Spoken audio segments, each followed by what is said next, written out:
인사하겠습니다. 잘 오셨습니다. 반갑습니다. 네.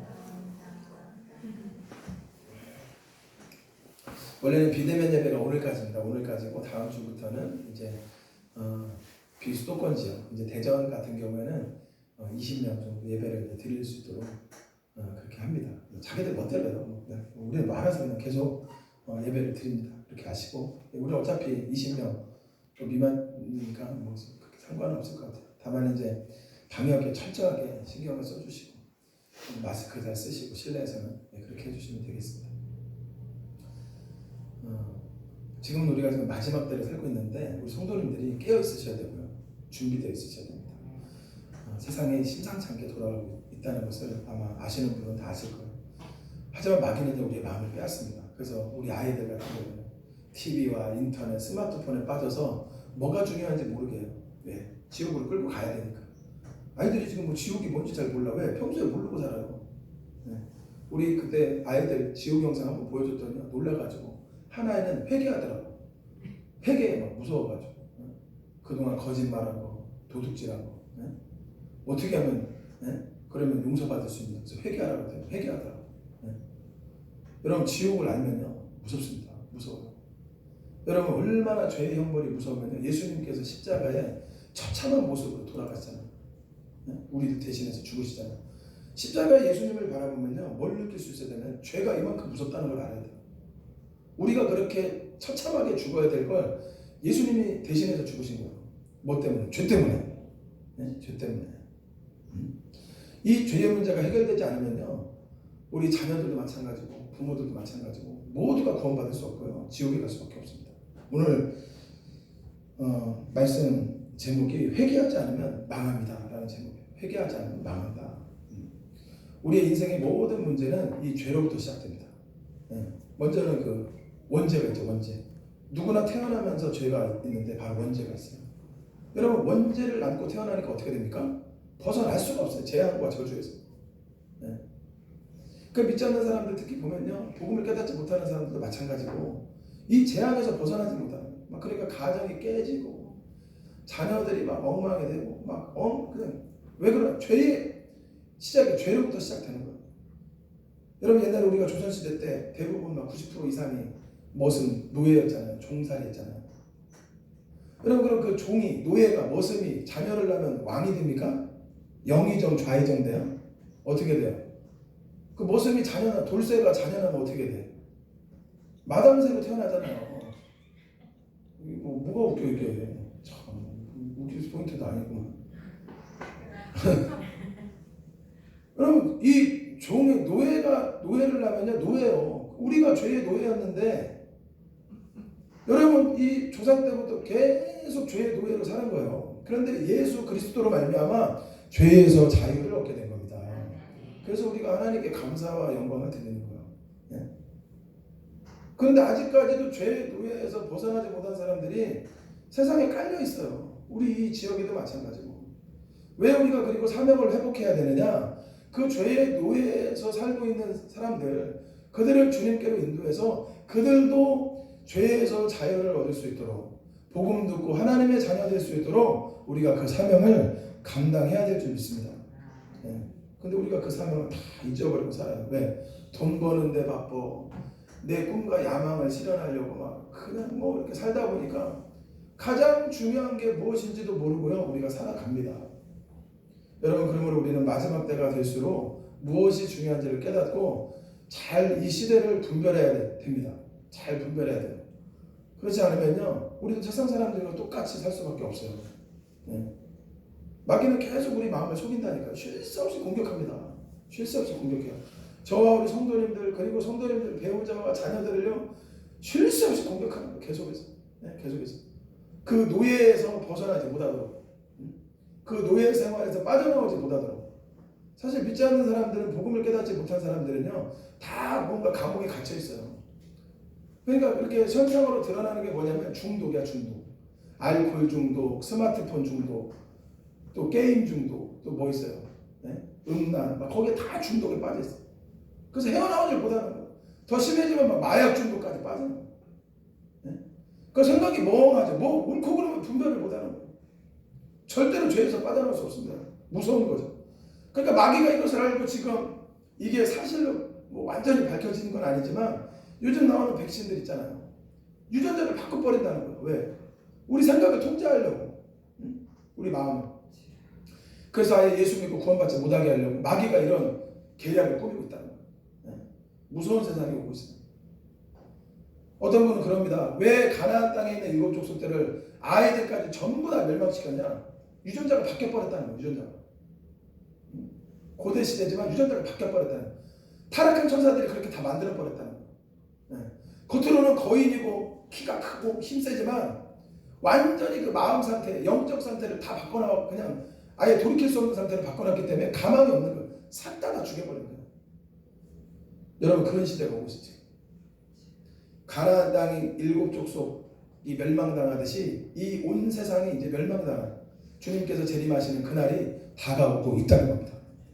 그러므로 우리는 회개에 합당한 열매를 맺어야 돼요. 오늘 이제 본문 말씀 보니까 13장 1절을 보겠습니다. 바로 그때 어떤 사람들이 예수님께 와서 빌라도가 제사를 드리고 있는 갈릴리 사람들을 죽인 이야기를 했다. 빌라도가 사람들을 죽였어요. 그래서 참 큰일 났다고 막 이걸 얘기를 하니까 예수님께서 뭐라고 말씀하시느냐 2절 그래서 예수님은 그들에게 이렇게 말씀하셨다. 이 갈릴리 사람들이 그런 변을 당했다고 해서 다른 모든 갈릴리 사람들보다 죄가 더 많다고 생각하느냐. 3절 우리 같이 읽겠습니다. 시작. 아니다. 내가 너희에게 말하지만 너희도 회개하지 않으면 다 그와 같이 망할 것이다. 회개하지 않으면 다 똑같이 망한다는 거예요. 반대로 그럼 회개하면 안 망한다는 겁니다. 살 수 있다는 거예요. 그러니까 여러분 복음 중에 복음은 뭡니까? 세례 요한이 외친 것처럼 예수님께서 처음 공생의 기간 사실 때 말씀하신 것처럼 회개하라 천국이 가까워 왔느니라. 이게 얼마나 복된 소식인지 몰라요. 우리에게 기회를 주시는 하나님, 다시 살 길을 열어주시는 하나님. 여러분 복받은 사람은 어떤 사람이에요? 지금 말씀드린 것처럼 회개하고 죄에서 자유함을 얻는 사람이 복받은 사람이에요. 로또 복권 받는 사람이 복받은 사람이 아니에요. 여러분이 그 좋은 대학 들어가고 좋은 직장 들어가는 게 이거는 나중 문제예요. 이거는 두세 번째 문제로 진짜 복받은 사람은 뭐냐? 죄의 용서함을 받고 하나님의 자녀가 된 사람이 복받은 사람이에요. 자, 시편 보겠습니다. 시편 32편 1절 2절 보겠습니다. 시편 32편 1절 2절입니다. 함께 읽겠습니다. 시작. 잘못을 용서받고 하나님이 죄를 덮어주신 사람은 행복하다. 마음이 거짓된 것이 없고 여호와께서 그 죄를 인정하지 않는 사람은 행복하다. 진짜 복 있는 사람은 뭐냐? 잘못을 용서받은 사람, 하나님께서 죄를 덮어주신 사람, 이 사람이 행복한 사람이에요. 여러분 다들 말 못할 죄들 있잖아요. 이 죄의 문제가 해결돼야 돼. 어떤 사람은 멀쩡해 보이지만 있잖아요. 대부분이 죄 때문에 죄의 노예로 살아간다니까요. 더 큰 문제는 뭐냐? 좀비처럼 자기가 있잖아요. 죄인임을 아예 깨닫지 못하는 거야. 아예. 완전히 심각한 상태. 영적으로 식물인간 상태. 문둥병 상태. 사실 우리가 죄 때문에 그런 상태였어요. 그게 바로 에베소서 2장 1절 상태. 죄와 허물 때문에 영이 죽어있는 상태. 그러니까 죄가 죄인 줄 몰라요. 여러분 학생들 그리고 대학생들 음란한 짓 하면서 자기가 죄인 줄도 몰라. 왜? 다 그러고 사니까. 다 그러고 사니까. 아무렇지도 않게 죄 지면서 뭐예요? 죄인 줄 모르는 거예요. 그나마 그것이 죄인 줄 알고 회개하면 다행인데 아예 죄를 죄인 줄 몰라요. 지금 시대가 그런 시대가 돼버렸어요. 사람들을 미워하고 욕하고 부모 말을 거역하고 이것이 성경에서 하나님께서 정하신 죄인데도 불구하고 죄를 죄인 줄 모르면서 살아요. 결국 어떻게 됩니까? 지옥에 갈 수밖에 없어요. 그러나 죄의 용서함 받은 사람은 복 있는 사람인 줄 믿습니다. 여러분 우리가 예수 믿고 구원받은 것 이게요 가장 큰 축복인 거예요. 그래서 아무나 이 축복을 받을 수 있는 게 아닙니다. 여러분들이 이 자리에 앉아 계시지만 어떤 분들은 잘됐다 뭐 비대면 예배 드리라는데 뭐 집에서 드리고 편하다 막 빤스 입고 막 예배 드리고 막 이런 분들도 있다는데 여러분 이거는 복 있는 사람이 아니에요. 네? 나에게 정말 구원을 베풀어 주시고 나를 대신해서 십자가에 못 박혀 죽으신 그 예수님을 생각할 때마다 감사가 입에서 터져 나오고 찬양이 터져 나오고 내가 평생 우리 하나님께 예수 그리스도를 바라보며 예배자로 살아야 되겠다. 이 사람이 복 있는 사람입니다. 네? 오늘도 이 본문 말씀 보니까 또 그런 말씀 하세요. 4절 또 실로암에서 망대가 무너져 치어 죽은 18사람이 예루살렘에 사는 다른 모든 사람들보다 죄가 더 많다고 생각하느냐. 5절입니다. 아니다. 내가 너희에게 말하지만 너희도 회개하지 않으면 다 그와 같이 망할 것이다. 성경에 보면 회개한 자들, 회개하지 않는 자들이 있어요. 회개하지 않는 자들 어떻게 됐습니까? 다 망했습니다. 홈리와 비나스가 아버지 엘리 제사장이 그렇게 너희들 정신 차리라고, 너희들 제사장인데 이렇게 살면 안 된다고 그렇게 다 일렀는데 말을 듣지 않다가 결국 망해버렸어요. 전쟁에 나가서 다 죽어버렸어요. 네? 사울왕 같은 경우는 더 비참해. 결국 회개하지 않다가 그가 영적으로 막 시달리고 악령에게 시달리다가 심지어는 나중에 하나님이 응답해 주시지 않자 점쟁이를 찾아가서 묻다가 전쟁에 나가서 사울왕만 죽은 게 아니라 그 아들까지 다 죽어버렸어요. 아주 집안이 아주 전부 다 망해버렸어요. 그냥. 이처럼 회개하지 않으면 무서운 결과가 있다는 사실 아셔야 돼요. 여러분 분명히 우리 하나님께서 말씀하셨습니다. 우상 숭배하고 회개하고 돌이키지 않으면요 3, 4대까지 망하게 하겠다. 그러니까 우리 부모님들이요 깨어서 기도하며 이 죄와 저주에서 사망 권세에서 벗어날 수 있도록 하셔야 돼요. 그래서 우리 성도님들을 먼저 부르신 겁니다. 여러분 보면 우리 성도님들 가운데 있죠. 내가 먼저 우리 집안 가운데서 예수 믿는 사람도 있잖아요. 네? 우리 성도님들을 통해서 그 집안을 구원하기 위한 하나님의 계획이 있다니까요. 여러분 그 하나님의 구원 계획을 잊어버리시면 안 돼. 네? 나로 인해 우리 가정이 우리 집안이 살 수도 있고 망할 수도 있습니다. 네? 분명히 기억하셔야 돼요. 네? 여전히 제사 지내는 우리 집안 이러다가 망하는데 어떡할까? 네? 눈물로 기도하면서 우리 배우자, 자녀들, 우리 친척들 네? 정말 하나님을 예수를 믿지 않아서 저주와 재앙에서 벗어나지 못해 결국 망할 수밖에 없는 집안을 위해서 그리고 더 나아가서 우리가 함께 또 기도해야 될 것은 이 나라와 민족이 죄악으로 지금 망하게 생겼는데 지금 여러분 우리나라 지금 심각하잖아요. 네? 어느 유튜브 방송 보니까 명동, 종로 이렇게 돌아다니면서 네? 그 지금 돌아가는 상황을 보여주는 그런 프로도 있더라고요. 보니까. 근데요 서울 지금 완전히 상권이 다 죽어버렸어. 다 죽어버렸어. 사람이 제일 많이 돌아다니는 명동에 사람이 안 돌아다녀. 사람이 안 돌아다닌다니까. 네? 거기 보니까요 그냥 조그만 점포가 한 10평이나 되나 보증금이 3억에다 월세가 2,500 이렇대. 월세가 보증금이 아니라 월세가 2,500. 대전은 보증금이 2,500이잖아요. 거기는 월세가 2,500이야. 당연히 나갈 수가 없지. 빈 상가들이요 막 늘어나고 있는 거야. 네? 그런데도 여전히 국민들은 정신 못 차리고 젊은이들이요 술집에 여전히 모여서 나이트클럽에 모여서 네? 그러고 있는 거예요. 네? 여러분 어떻게 이런 땅에 소망이 있습니까? 그래서 저와 우리 성도님들이라도 정말 우리가 이 나라와 이 민족의 죄를 용서해달라고 하며 주님 앞에 무릎 꿇고 기도해야 되는 거예요. 여러분 지금 저 굉장히 심각합니다. 우리나라 나라와 민족도 마찬가지고 가정도 마찬가지고요. 하나님께서 징계를 내리실 때 첫 번째 주로 징계를 내리시는 방법이 뭐예요? 물질을 걷어가는 거예요. 물질을 싹 걷어갑니다. 그래도 이제 정신 못 차리면 어떻게 해요? 이제 육신을 치는 거예요. 질병과 전염병을. 우리나라는 동시에 왔잖아요. 전 세계가 지금 그렇습니다. 전 세계가 지금 재앙을 당하기 직전이기 때문에 지금 이제 얼마 안 있으면 전문가들이 그러는 이제 굉장한 주식시장의 폭락시장이 오고요. 이제 2008년도보다 더 엄청난 고통의 시간이 온다. 고통의 시간. 이제 걷잡아서 지금 요즘 보세요. 젊은이들까지 대학생들까지 빚내가지고 막 주식 투자하는 빚내가지고.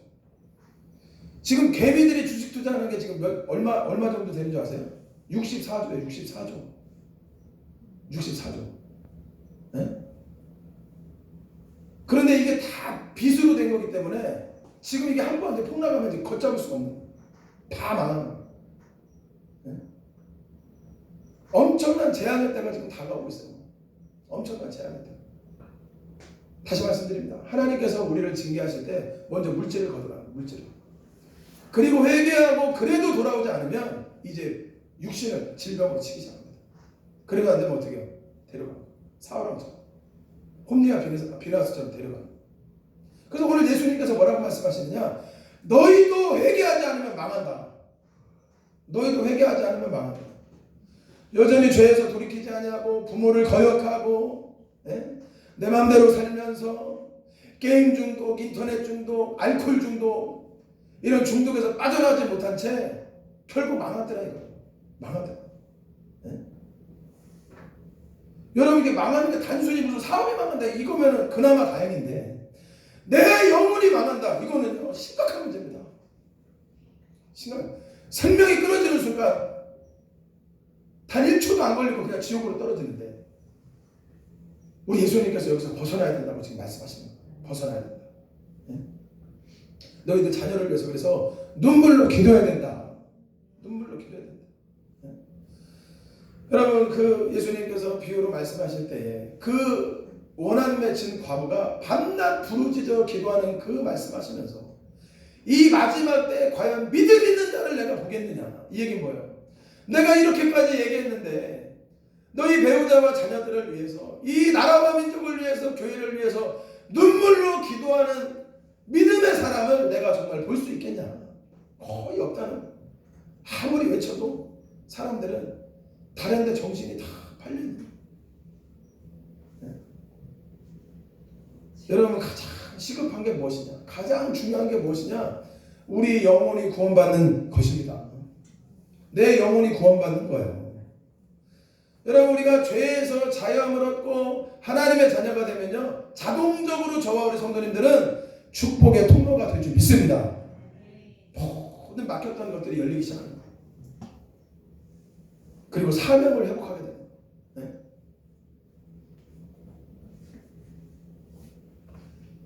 다윗은 죽을 수밖에 없는 죄를 졌지만 회개함으로 말미암아 하나님께서 그에게 다시 한번 기회를 주셨습니다. 여러분 생각해 보세요. 남의 남편의 부인을 뺏었어. 이거 율법에 하면 돌로 쳐 죽여야 됩니다. 이거. 둘 다. 그 당시 구약이었기 때문에 다윗이 매달아가지고 돌로 쳐 죽여야 돼. 근데 그것도 모자라서 살인 교사를 해가지고요. 그 부인을 빼앗은 것도 모자라서 남편을 죽여버렸어요. 요압 장군을 시켜서. 이거는요. 절대로 용서받을 수 없는 세상 법으로도 용서받을 수 없는 죄예요. 그러나 다윗은 용서함을 받았어요. 왜? 회개했기 때문에. 그가 죄의 대가를 치렀지만 그는 용서받을 수 있었습니다. 우리 시편 51편을 볼까요? 시편 51편. 시편 51편을 보겠습니다. 2절을 보겠습니다. 시편 51편 2절입니다. 나의 모든 죄악을 씻어주시며 나를 죄에서 깨끗하게 하소서. 나는 내 잘못을 인정하며 항상 내 죄를 의식하고 있습니다. 내가 오직 주에게만 범죄하여 이런 끔찍한 일을 하였습니다. 주께서 이 모든 것을 다 보셨으니 주의 말씀은 옳고 주의 심판은 정당합니다. 나는 태어날 때부터 죄인이었으며 우리 어머니가 나를 뵌 순간부터 죄성을 지니고 있었습니다. 원죄 얘기하는 거죠. 원죄. 우리 어머니도 원죄가 있었고 자범죄가 있었고 그 어머니 뱃속 죄인의 뱃속에서 내가 또 지어졌으니 나도 죄인으로 태어났다는 거예요. 그러니까 성경은 원죄를 얘기해요. 계속해서 원죄. 자 그리고 10절입니다. 하나님이시여 내 속에 깨끗한 마음을 창조하시고 내 안에 확고한 정신을 새롭게 하소서. 나를 주 앞에서 쫓아내지 마시고 주의 성령을 내게서 거두지 마소서. 다윗은 자기 부인의 아버지였던 장인어른 사울왕이 망하는 모습을 봤어요. 가까이에서. 사울왕이 하나님의 말씀에 불순종하고 회개하지 않자 성령이 사울에게서 떠나고 하나님께서 부리시는 악령이 그를 괴롭히는 모습을 봤단 말입니다. 어릴 때부터. 그래서 어떻게 했어요? 이 다윗이 악기를 연주하면서 찬양을 했을 때에 하나님을 찬양할 때에 악령이 떠나갔어요. 그런데 조금 있다가 사울이 또 회개하지 않으니까 또 악령이 그를 못 살게 하고 그 모습을 봤어요. 그러니까 다윗은요 지금 자기에게 임한 성령이 떠나가는 그 영적 상태를 매우 두려워했습니다. 그러니까 지금 그렇게 기도하는 거예요. 11절에 나를 주 앞에서 쫓아내지 마시고 주의 성령을 내게서 거두지 마소서. 저와 우리 성도님들 다윗도 마찬가지고 우리들도 마찬가지입니다. 우리가 하나님께 범죄하고 성령을 근심케 하면 성령은 떠나갑니다. 성령이 소멸돼요. 그럼 문제는 뭐냐? 성령이 떠나가고 나서 그 성령이 떠나간 자리에 무엇이 지배하느냐? 악령이 지배하기 시작하는 거예요. 그 악령이 여러분 배우자와 자녀를 지배하기 시작하는 거예요. 그러니까 그 악령이 예배드리지 못하게 하는 거예요. 말씀 듣지 못하게 하는 거예요. TV와 게임과 온갖 악한 정욕에 빠져 살게 만드는 거예요. 그러고서 결국 지옥으로 끌고 가는 거예요. 네? 이게 악령에 사로잡힌 모습이에요. 이게. 네? 그리고 두 가지입니다, 여러분. 중간 단계가 없다니까요. 성령에 사로잡히시든지 악령에 사로잡히든지. 네? 그러니까 이 다윗이요. 주의 성령을 내게서 거두지 마소서. 네? 내가 다른 정보는 내가 이 대가는 받겠는데 제발 성령은 걷어가지 말아달라고 기도하는 거예요. 왜? 방금 전에 얘기한 것처럼 다윗은요 사울이 망하는 모습을 봤다니까요. 옆에서 네? 성령이 떠나가면 어떻게 망하는지를 본 거예요. 야 이거 큰일, 이 성령이 떠나가면 내가 하나님께 범죄해서 이 더러운 죄인이 돼서 내 안에 계신 성령이 떠나가면 어떻게 망하는지를 알았던 겁니다. 이 다윗이 무시무시하다는 게 두려운 일이 생긴다 이거. 여러분 생각해 보세요. 여러분 아마 가까운 가족 가운데도 있다니까요. 이 악령에 사로잡혀서. 이 악령에 사로잡힌 사람들 특징이 뭔지 아세요? 중독에 빠진다. 중독에. 그것도 뭔지 아세요? 쉽게 분노해요. 왁 하고. 분노 조절이 안 돼요. 그거 딱 분별해도 아 이거 큰일 났구나 이거. 그러면 뭐예요? 우리 성도님들이요 전쟁을 선포해야 돼요. 여러분 그 제가 우리 성도님들 다 보내준 거 그거 영상 보신 적 있죠? 예? 워룸. 전쟁을 선포하고요 기도하는 거야. 영적 싸움 하는 거야. 예? 우리 한소원 자매님 집에서 요새 기도하시죠 요즘도. 예? 집에서 기도하는 거야. 집에서. 교회에서 나와서 기도하고. 그래서 이 악령을 쫓아내버려요. 그리고 겸손히 주님 앞에 엎드려 기도하고 예수를 주인으로 모실 수 있도록 기도해야 됩니다. 네? 그게 살 길이에요. 여러분 우리는요 딱 봐도요 아 이거 큰일 났구나 이거 알 수 있어야 돼요. 네? 아 어떻게 하면 되겠지 이렇게 하다가요 당합니다. 네? 당합니다. 12절 나에게 주의 구원의 기쁨을 다시 주셔서 기꺼이 주께 순종하게 하소서. 그러면서 16절입니다. 16절 주께서는 제사를 원치 않으십니다. 만일 주께서 원하셨다면 내가 그것을 드렸을 것입니다. 주는 불로 태워 바치는 번제도 기뻐하지 않으십니다. 회개하지 않는 영혼이 네? 무슨 11조하고 감사한 것하고 절대 하나님 받지 않는다는 거예요. 네? 예배 받지 않는다는 거예요. 네? 그 예배 17절입니다. 하나님이 원하시는 제사 예배는 무엇이냐? 하나님이 기뻐하시는 예배는 무엇이냐? 상한 심령, 겸손한 마음이에요. 나는 죄인입니다. 하나님 나를 구원해 주시옵소서. 네? 이런 마음으로 주님 앞에 나오는 그것을 하나님께서 기뻐하십니다. 주께서는 겸손하게 뉘우치며 회개하는 마음을 없이 여기지 않을 것입니다. 이게 다윗의 고백이었어요. 나단 선지자가 자기의 목숨이 위태할까봐 두려워서 다윗에게 당신이 바로 그 못된 주인입니다. 그렇게 죄를 지적해주지 않았다면 다윗은 기회가 없었겠죠. 회개할 수 있는 기회. 근데 더 놀라운 것은 이 다윗이 왕임에도 불구하고 겸손하게 하나님의 종 나단 선지자의 책망을 들었다는 거예요. 그러므로 살 사람들은 하나님의 말씀이 들립니다. 제가 늘 말씀드리죠. 살 사람들은 축복받을 사람은 하나님의 말씀이 들려. 그런데 망할 말씀이 안 들려. 안 들려. 이게 심각한 거예요. 공부를 못하고 뭐 사업이 안 되고 이게 망하는 게 아니에요. 하나님의 말씀이 안 들리는 게 이게 망하는 겁니다, 여러분. 여러분 요셉이요 아무리 인생이 나락으로 떨어지는 것 같지만 하나님의 관점으로 볼 때는 성공으로 가까이 가고 있다니까 지금. 가나안 땅에서 지금 성공을 향해서 어디로 가요? 애굽 땅에 가야 성공하니까 애굽으로 가. 근데 노예야. 그리고 심지어 지하 감옥에 갇혀. 그런데 이게 믿음의 사람이 아닌 안 믿는 사람들이 볼 때는 이건 망한 인생이요. 그런데 하나님의 관점으로 볼 때 점점 성공으로 가고 있다니까 지금. 네? 우리는요 하나님의 관점하고 사람의 관점하고 같이 보시면 안 돼. 사업이 비록 뭐 망하고 잘 안 되고 물질적으로 어렵고 힘들고 여러분 이런 모든 문제들이 하나님이 보실 때는 아무 문제도 아니라니까요. 믿으십니까? 말씀으로 우주 만물을 창조하신 하나님의 입장에서 볼 때는 아무 문제도 아니고 하나님의 기이한 도우심을 경험하시길 주님의 이름으로 축복합니다. 하나님께서요 희한한 방법으로 여러분을 도우신다니까. 여러분 다윗 지금 방금 얘기했지만 다윗은 왕이 될 가망성이 없던 사람이에요. 그렇잖아요. 막내여서요 아예 왕으로 기름 부은다고 할 때 데려오지도 않았어. 왜? 얘는 아닐 거라는 생각을 했던 거예요. 아니 다윗은 뭐 막내고 아니 설마 얘는 어리고 얘는 아니야.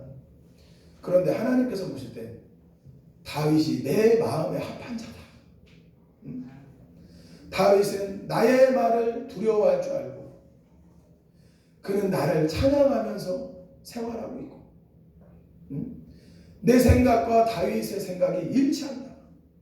저는 내 마음에 합한 자다. 비록 나이가 어리고 막내일지라도 나는 다윗을 왕으로 세우겠다. 이게 하나님의 뜻이었어. 이게. 근데 하나님의 사람, 성령의 사람 사무엘도요. 딱 보니까 겉으로 보기에 엘리압이 키도 크지 잘생겼어. 분명히 얘가 왕이야. 그런데 아니라는 거야. 야야 사무엘아. 사울도 키가 크고 잘생겼어.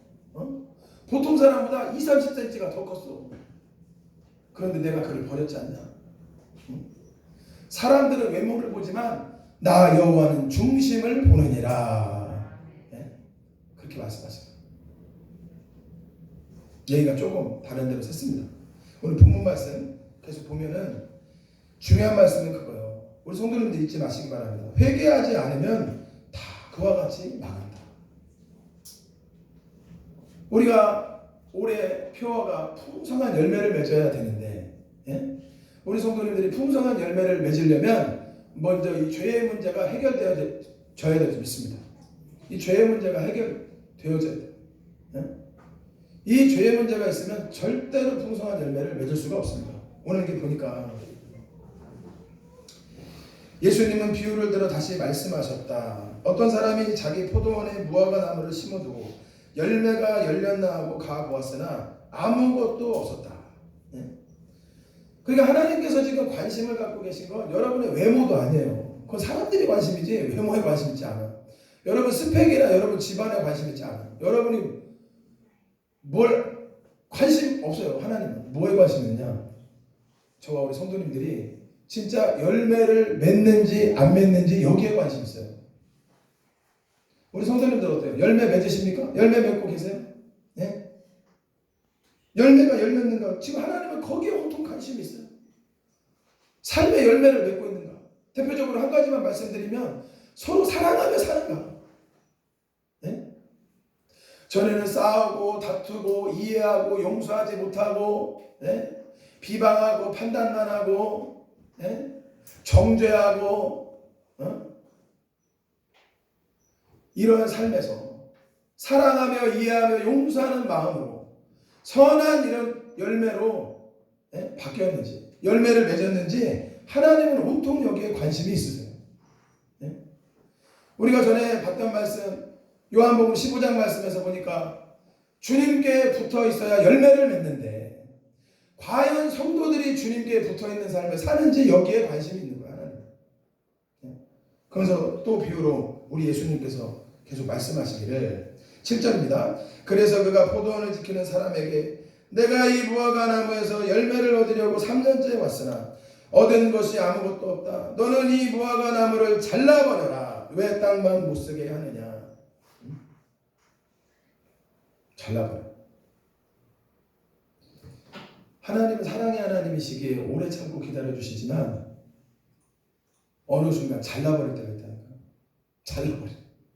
예? 잘라버려. 하나님은 우리에게 한없이 은혜를 베풀어 주시고 기회를 주시지만 어느 순간 끝까지 고집을 부리고 회개하고 돌이키지 않으면 잘라버린다. 예? 잘라버린다. 우리 이사야서 보겠습니다. 이사야서 1장을 보겠습니다. 이사야서 1장 11절입니다. 이사야서 1장 11절. 너희 수많은 재물이 나에게 무슨 소용이 있느냐. 나는 너희가 수양이나 짐승의 기름으로 드리는 재물에 이제 실증이 난다. 나는 수송아지나 어린 양이나 수양의 기름 피를 기뻐하지 않는다. 하나님께 예배를 드리러 오는 이스라엘 백성들을 향한 하나님의 말씀이에요. 니들이 예배 드리러 와 오기는 소도 데리고 오고 양도 가지고 오고 그걸로 이제 각을 떠서 번제로 하나님께 이제 예배 드리는. 근데 하나님이 안 기쁘다는 거예요. 12절입니다. 누가 너희에게 그런 것을 가져오라고 하였느냐. 너희는 내 마당만 밟을 뿐이다. 13절. 너희는 무가치한 재물을 더 이상 가져오지 말아라. 너희가 분양하는 것도 나는 싫어졌다. 너희가 초하루와 안식일과 그 밖에 명절을 지키고 종교적인 모임을 가지면서도 악을 행하는 것을 내가 참아볼 수가 없다. 너희들이 교회 와서 예배는 드리는데 회개하지 아니하고 회개에 합당한 열매를 맺지 아니하고 세상 사람들과 똑같이 하나님께 불순종하고 범죄하면서 사는 것을 견딜 수 없다는 거야. 하나님은. 니들 다를 바가 없어. 니들도 안 믿는 사람들하고 똑같아. 이방인들하고 똑같아. 아니 더 이방인들보다 악해. 너희들은. 14절. 너희가 지키는 초하루와 그 밖에 지정된 명절을 내가 싫어하는 것은 그것이 오히려 나에게 짐이 되어 내가 감당하기에도 지쳤기 때문이다. 15절. 너희가 하늘을 향해 손을 들어도 내가 보지 않을 것이며 너희가 아무리 많이 기도할지라도 내가 듣지 않을 것이다. 우리가 회개에 합당한 열매를 맺지 아니하면 아무리 많이 기도해도 응답이 안 된다는 거예요.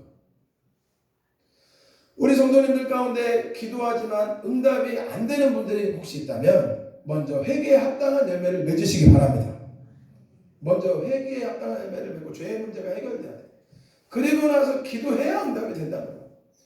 그렇지만 이 죄의 문제가 있는데도 불구하고 아무리 부르짖어봤자 절대로 응답될 수가 없다는 겁니다. 너희 손에는 죄 없이 죽은 사람들의 피가 잔뜩 묻어있다. 16절. 너희는 자신을 씻어 깨끗이 하고 내 앞에서 너희 악을 버리고 죄된 생활을 청산하라. 17절. 선하게 사는 법을 배우고 정의를 추구하라. 이게 회개에 합당한 열매예요. 오늘 이 얘기하는 겁니다. 회개에 합당한 열매를 맺는 사람. 학대받는 자를 도와주고 고아를 보호하고 과부를 위해 변호하라. 18절. 여호와께서 말씀하신다. 오너라 우리 허심탄회하게 이야기해보자. 너희 죄가 주홍가 될지라도 눈과 같이 희게 될 것이며 진홍같이 붉을지라도 양털처럼 될 것이다. 너희가 기꺼이 순종하면 땅에 좋은 농산물을 먹을 것이지만 우리가 하나님께 순종하고 회개하고 하나님께 순종하면 어떻게 돼요? 물질의 축복도 따라오게 돼 있다는 거. 네? 순종만 하면. 그리고 20절. 너희가 거역하고 불순종하면 칼날에 죽임을 당할 것이다. 이것은 나 여호와의 말이다. 결국 회개하지 않는 끝까지 고집을 부리면 결국은 어떻게 돼요? 칼날에 나간다. 칼날에. 저와 우리 성도님들, 하나님께서는 우리 모두가 회개하고 돌아오기를 원하세요. 단 한 사람도 빠짐없이 구원받기 원하십니다. 이게 하나님의 마음이에요. 네. 우리를 위협하려고 하시는 말씀이 아니에요. 네. 저는요, 제가 이렇게 보면은요, 이 죄의 문제가 해결되지 않아서 저주와 재앙 가운데 머물러 있는 분들을 보게 됩니다. 네.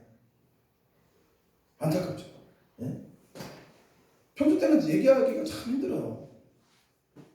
그러나 강단에서는 하나님의 말씀을 대언해야 되기 때문에 지금 말씀을 드리는 겁니다. 네. 저와 우리 성도님들 이 죄의 문제만 해결돼도요 모든 문제가 다 해결됩니다. 모든 문제가 해결돼요. 모든 문제가. 주는요 다른 게 아니에요. 예? 내가 하나님께 불순종하는 겁니다.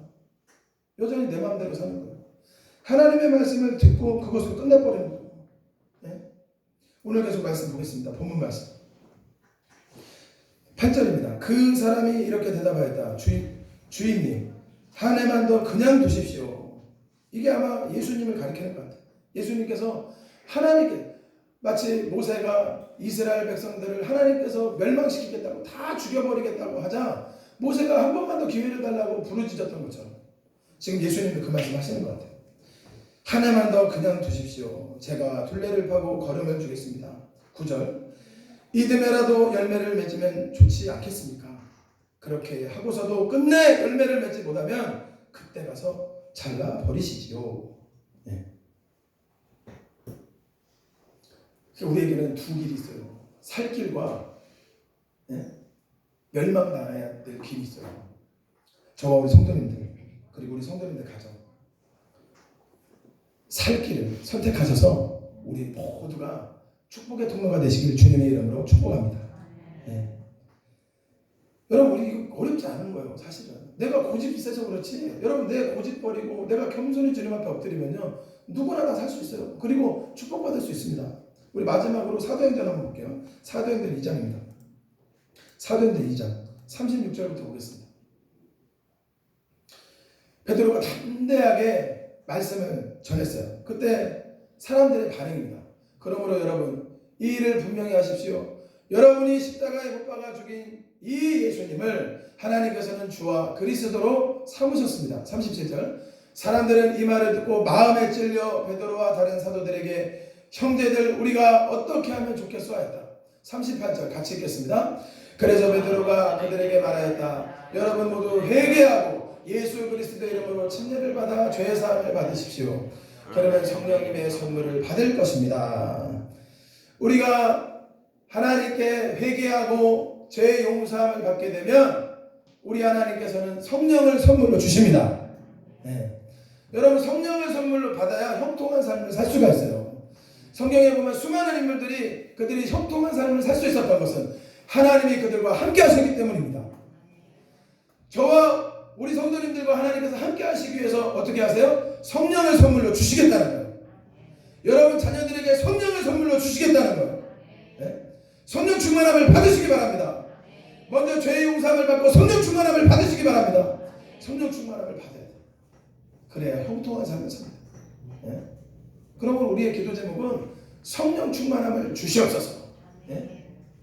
우리가 날마다 아버지 오늘도 내가 마음과 입술로 눈으로 지은 죄 주님 용서해 주시고 나에게 성령 충만함을 주사 죄와 싸워 이기고 세상을 이기고 나를 이기고 또한 사명을 회복하여 하나님의 기쁨이 되어지게 하여 주시옵소서. 그럼 우리 성도님들에게 성령 충만함을 주시고 우리 하나님께서 역사하시고 여러분을 축복의 통로로 만들어 주실 줄 믿습니다. 여러분의 자녀들을 축복의 통로로 만들어 주실 줄 믿습니다. 네, 기도하겠습니다. 고맙고